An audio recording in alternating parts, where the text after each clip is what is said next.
दोस्तों, यह बात 1960 के दशक की है। तब यातायात के बहुत ज़्यादा साधन नहीं हुआ करते थे। अगर लोगों को कहीं जाना होता था तो उनको अपनी बैलगाड़ी में या फिर पैदल ही जाना पड़ता था और ज़्यादातर गांव एक दूसरे से बहुत दूर थे। ऐसे ही महाराष्ट्र के कोंकण प्रांत में एक छोटा सा गांव था जिसमें एक आदमी रहा करता था जो कि तेल का व्यापार करता था। वो अपने घर में तेल बनाता और उसे बाज़ार में जाकर बेचता। उसको उसका नाम वैसे तो हरी था, लेकिन उसको सब तेली मामा करके पुकारते थे। वह बहुत मेहनत करता, तेल बनाता और उसको बाज़ार में जाकर बेचता, लेकिन फिर भी उसे उतना मुनाफा नहीं हो रहा था जितना कि होना चाहिए था।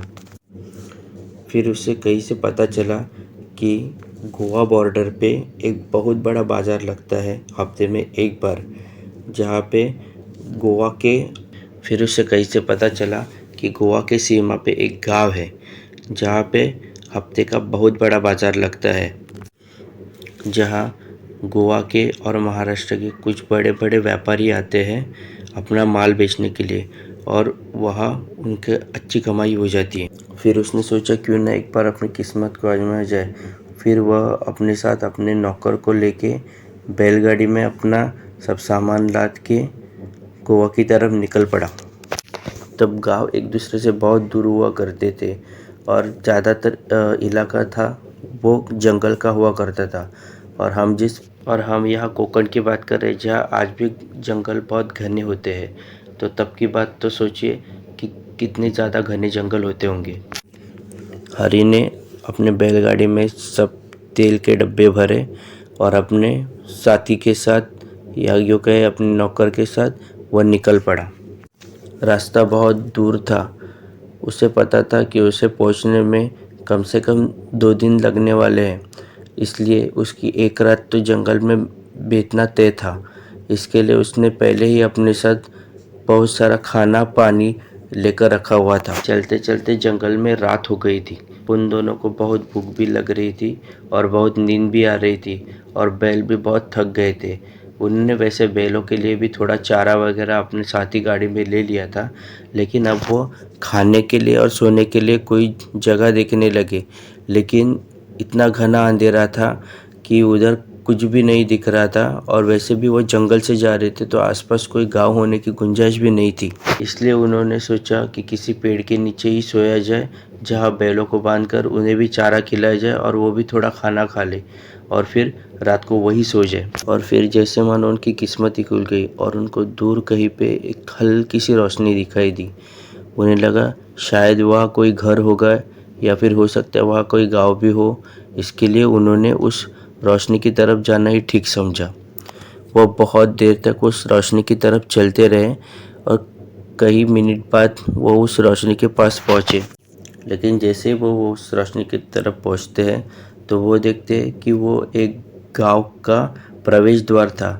उस प्रवेश द्वार पे एक बड़ी सी लकड़ी की कमान बनी हुई थी और एक मशाल उस कमान के ऊपर जल रही थी, जिसकी रोशनी उनको इतनी दूर से दिखाई दे रही थी। फिर उन्होंने सोचा क्यों ना उस गांव के अंदर जाया जाए और किसी की मदद ली जाए कि उसके घर के बाहर ही सोने को थोड़ी सी जगह ही मिल जाए। लेकिन जैसे वो उस गांव के अंदर जाने की कोशिश कर रहे थे, उनको किसी ने रोक लिया। उन्होंने देखा तो एक करीब 45-50 साल का एक बूढ़ा आदमी होगा, जिसके हाथ में एक लालटेन थी और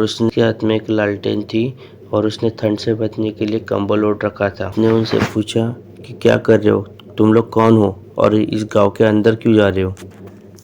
तो हरी ने उसको सारी असलियत बताई कि वो कहाँ जा रहा है और उसे आराम करने के लिए बस आज रात के लिए थोड़ी सी जगह चाहिए थी। फिर उस आदमी ने बोला कि वह इस गांव का चौकीदार है, लेकिन वह अभी उनको अंदर जाने नहीं दे सकता। उसने कहा कि इस गांव के आसपास कुछ चोर डाकू रहते हैं जो अक्सर इस गांव में घुसने की कोशिश करते हैं और उनसे बचने के लिए उन्होंने उस आदमी को चौकीदार रखा हुआ था।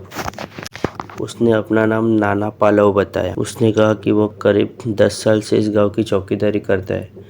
यह गांव वाले उसे कुछ तनख्वाह देते हैं जिससे उसका घर चल जाता है, लेकिन जब से वह यहाँ है आज तक कभी भी इस गांव में कोई भी चोरी या फिर डकैती नहीं हुई है।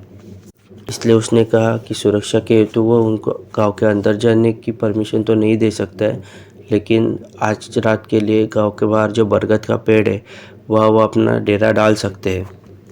उन्होंने उसका कहा मान लिया और सामने एक बरगद का पेड़ था। उधर हरि ने अपने बैल बांध दिए और गाड़ी से खाने का सामान निकाला। उसका कहा मानते हुए सामने जो बरगद का पेड़ था वह हरि ने अपने बैल बांध दिए और गाड़ी से खाने का सामान निकाला। फिर हरि ने अपने बैलों को भी चारा दिया और वह दोनों फिर हरि ने अपने बैलों को भी चारा दिया और वह अपने नौकर के साथ बैठ के अपना खाना खाने लगा। उन दोनों ने देखा कि सामने जो आदमी खड़ा है वह उनकी तरफ ही देख रहा है, तो फिर हरि ने उसे हाथ से इशारा करके अपने पास बुलाया।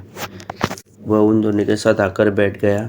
फिर हरि ने उसे थोड़ा सा खाना ऑफर किया। वो उनके साथ बैठ के रोटी खाने लगा और उन तीनों में बातचीत चलने लगी। हरि ने पूछा कि वह कौन है और यहाँ इतने साल से गांव की चौकीदारी क्यों करता है। फिर उस सामने वाले आदमी ने अपना नाम नाना पहलवान बताया। उसने कहा कि वह कभी अपने गांव का बहुत बड़ा पहलवान हुआ करता था। कुछ साल पहले इस सामने वाले गांव में चोरी और डकैती बहुत हो रही थी।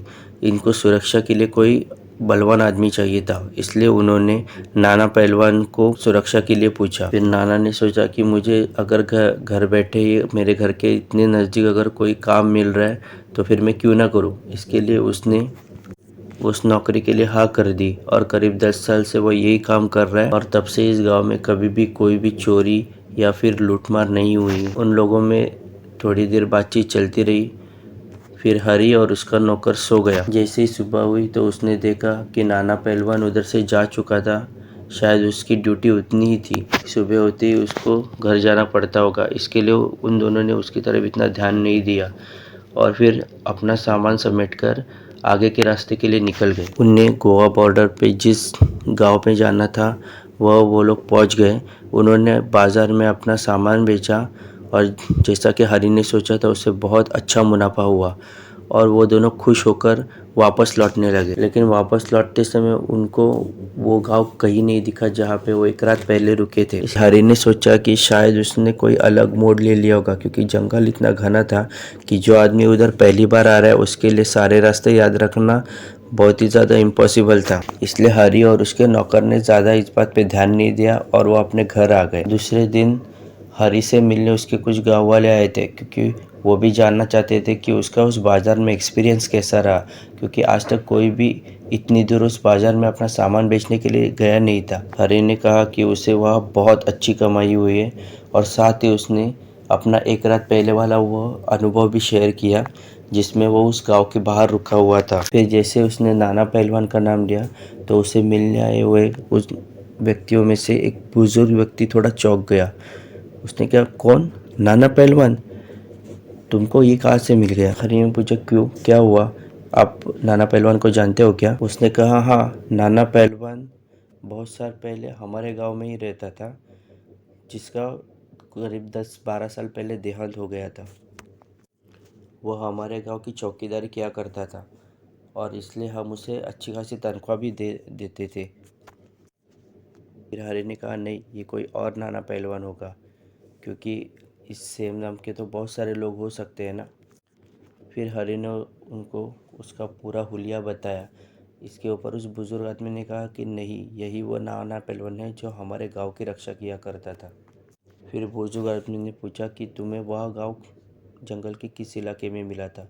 फिर हरि ने उनको उस इलाके का पूरा वर्णन बताया। इसके ऊपर तो बुजुर्ग आदमी और भी ज़्यादा चौंक गया।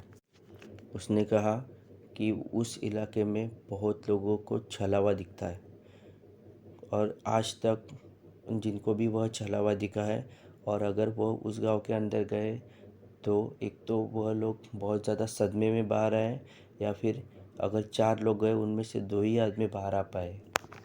इसके ऊपर हरि और उसके नौकर के रोंगटे खड़े हो गए। इसका मतलब वो गांव सच नहीं था और वो नाना पहलवान? बुजुर्ग आदमी ने बोला, हाँ, तुम सही सोच रहे हो। नाना पहलवान आज भी हमारे गांव की रक्षा कर रहे हैं और शायद हमारे गांव के लोगों की भी। जब तुम यहाँ से गए थे तो शायद उसकी रूह तुम्हारे साथ थी और जैसे उसे पता चला कि आगे कोई छलावा आने वाला है, वह उस गांव के बाहर चौकीदार बन के खड़ा हो गया ताकि तुम उस गांव के अंदर नहीं जा सको। अगर तुम गांव के अंदर चले जाते तो शायद तुम वापस आ ही नहीं पाती थी।